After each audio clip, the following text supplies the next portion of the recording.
High Magistrate Kelvarn had served on the Galactic Council for 3 centuries, and in all that time, the tribute system had functioned flawlessly. New species joining the galactic community paid their dues, resources, technology, cultural artifacts, as acknowledgement of the Council's protection and infrastructure. It was tradition. It was law. It was how things worked. So when humanity petitioned for membership, Kelvarn simply handed them the standard tribute assessment without a second thought. Earth's ambassador, a woman named Dr. Kenji Tanaka, read through the document carefully. Her expression remained neutral as she reviewed the demands: 10% of Earth's agricultural output, access to their genetic databases, mining rights to 3 colony worlds, and a rotating garrison of human soldiers to serve Council interests. "This is quite extensive," Kenji said finally. "Standard for all new members," Kelvarn replied, mandibles clicking with bureaucratic satisfaction. "You have 6 standard months to comply. Welcome to the galactic community." Kenji smiled politely. "We'll need to discuss this with our people." "Of course. But understand, the terms are non-negotiable. Every species pays tribute. No exceptions." What Kelvarn didn't understand was that he'd just used the worst possible word when dealing with humans: non-negotiable. 3 months later, Earth's response arrived. Not a shipment of goods, but a counterproposal transmitted across every galactic frequency. To the Galactic Council, the broadcast began, showing Kenji at a podium flanked by representatives from Earth's United Nations. "We have reviewed your tribute requirements. We respectfully decline." The council chambers erupted in confusion.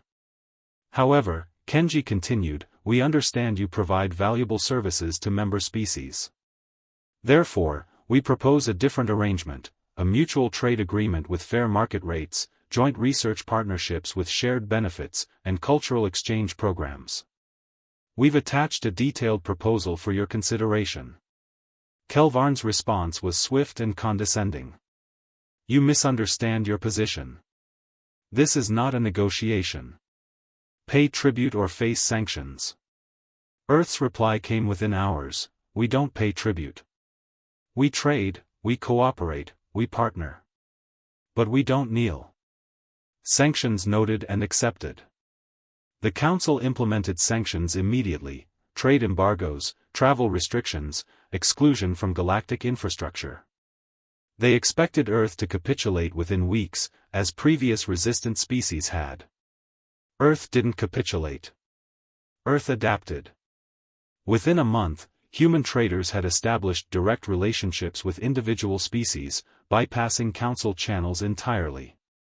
Turns out, many worlds were happy to trade with humans directly. The deals were better without Council middlemen taking their percentage.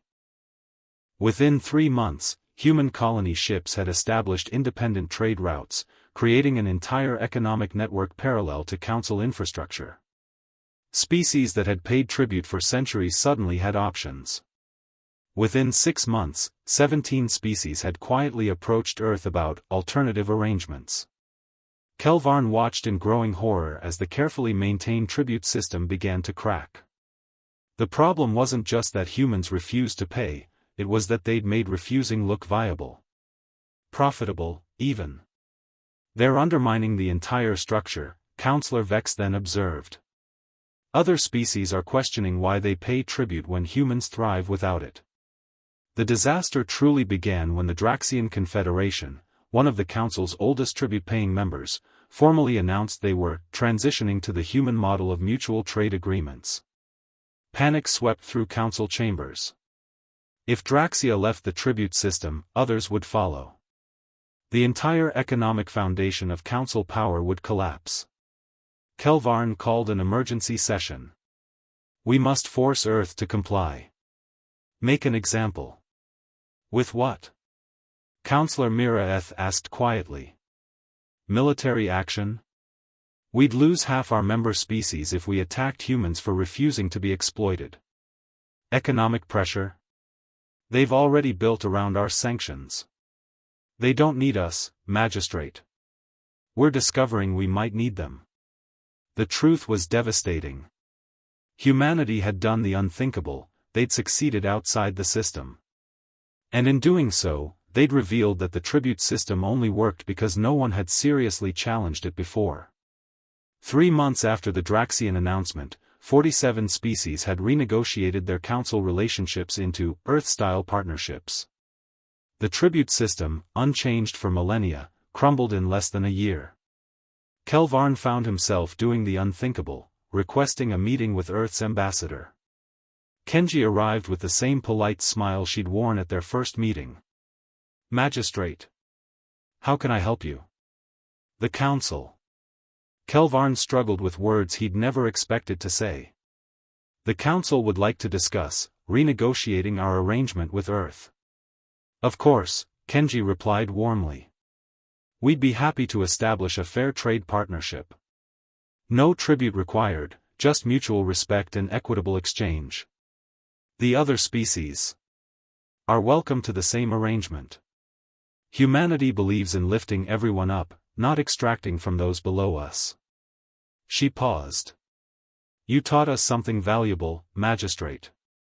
You showed us exactly what kind of galactic community we didn't want to be part of. So we built a better one." Kelvarn looked at this human who had, through simple refusal to submit, dismantled a system older than her species' recorded history. "We underestimated you." "Everyone does, initially," Kenji said. "Here's what you didn't know about humans: we spent millennia fighting against kings, emperors, and tyrants who demanded tribute. We've had entire revolutions over the concept of taxation without representation. The idea that we'd join your galactic community just to pay protection money to a distant authority?" She shook her head. "That was never going to happen." The Galactic Council's tribute system officially ended 8 months after they demanded Earth pay. The disaster wasn't war or violence. It was evolution. Humanity had shown the galaxy that the Emperor had no clothes, that the system only worked because everyone agreed to pretend it did. Once that illusion shattered, there was no putting it back together. The Council survived, but transformed. No longer masters collecting tribute, but coordinators facilitating cooperation. And Earth? Earth became the model for how to join the galactic community without surrendering dignity. All because someone finally asked the most human question of all: why should we?